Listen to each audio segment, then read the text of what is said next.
আসসালামু আলাইকুম। আজকের ভিডিওতে আমরা ক্যান এবং খুডের ব্যবহার নিয়ে কথা বলবো। আমরা প্রায় সমস্যায় পড়ে যাই কখন ক্যান ব্যবহার করব এবং কখন খুড ব্যবহার করব। আজকের ভিডিওটি যদি আপনি দেখেন ক্যান এবং খুড নিয়ে আর কোনো সমস্যা থাকবে না। আর যারা ক্যান এবং খুড নিয়ে কোনো সমস্যায় পড়েন না এবং আপনারা চাইলে ভিডিওটি স্কিপ করতে পারেন। আর যাদের সমস্যা আছে অবশ্যই ভিডিওটি শেষ অবধি দেখবেন। চলুন তাহলে মূল আলোচনায়। ক্যান শব্দের অর্থ হচ্ছে পাড়া, কুট শব্দের অর্থ হচ্ছে কি পাড়া বা পারতাম। তো এই ব্যবহারগুলো আমরা দেখব। আসলে ক্যান এবং কুটের 5 ধরনের ব্যবহার রয়েছে। এই 5 ধরনের ব্যবহার থেকে আমরা ক্যান এবং কুটের ব্যবহারটা জেনে নেব। এবিলিটি, 2 নম্বর হচ্ছে পারমিশন, 3 হচ্ছে রিকোয়েস্ট এবং বা পসিবিলিটি মানে সম্ভাবনা।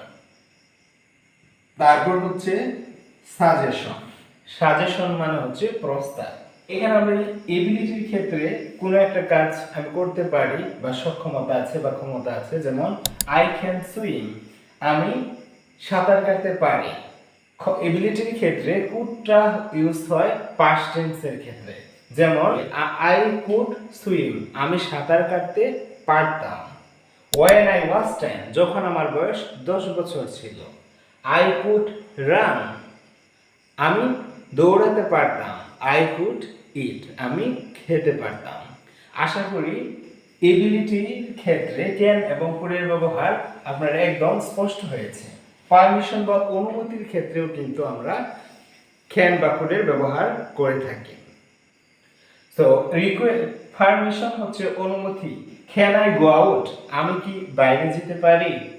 কুড আই গো আউট, আমি কি বাইরে যেতে পারি। এই দুটোটা হচ্ছে সেম অর্থ দেয়, কিন্তু আমরা বন্ধুদের সাথে যখন কথা বলি তখন যেভাবে আমরা কথা বলি, আবার টিচার বা শিক্ষকদের সাথে যখন কথা বলি তখন কিন্তু সেইভাবে কথা বলি না। আমাদের রেসপেক্ট বা আমাদের যে একটা ফর্মালিটি সেটা কিন্তু মেনটেন করে কথা বলতে হয়।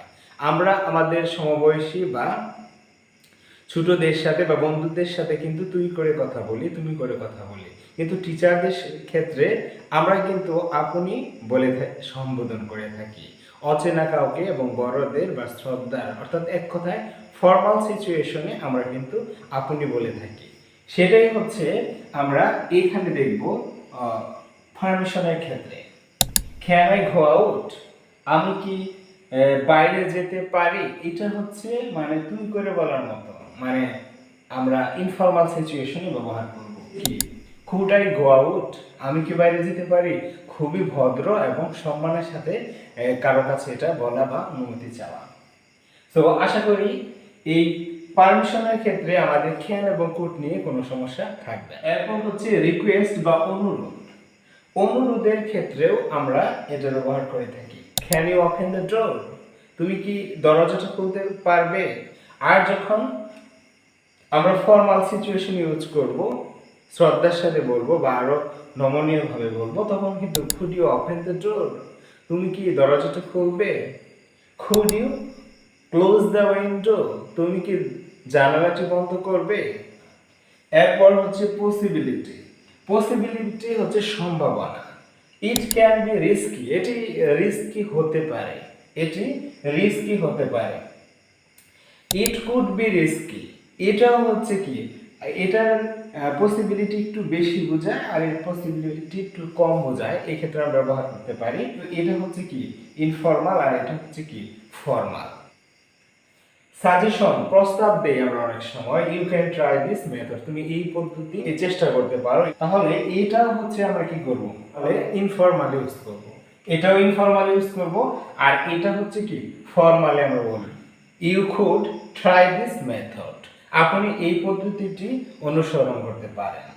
আশা করি আপনি এখন এ এবং বি নাম্বারটা কমেন্ট বক্সে খুব সহজে জানিয়ে দিতে পারবেন। এবং এই ক্লাসটি করে যদি আপনি বিন্দুমাত্র উপকৃত হন, অবশ্যই একটি লাইক বা শেয়ার করে বা সেভ করে আপনি আমাদের সাথে থাকতে পারেন। সো দেখা হচ্ছে এরকম দুর্দান্ত আরেকটি ভিডিও নিয়ে। ততক্ষণ পর্যন্ত ভালো থাকেন, সুস্থ থাকেন, আল্লাহ।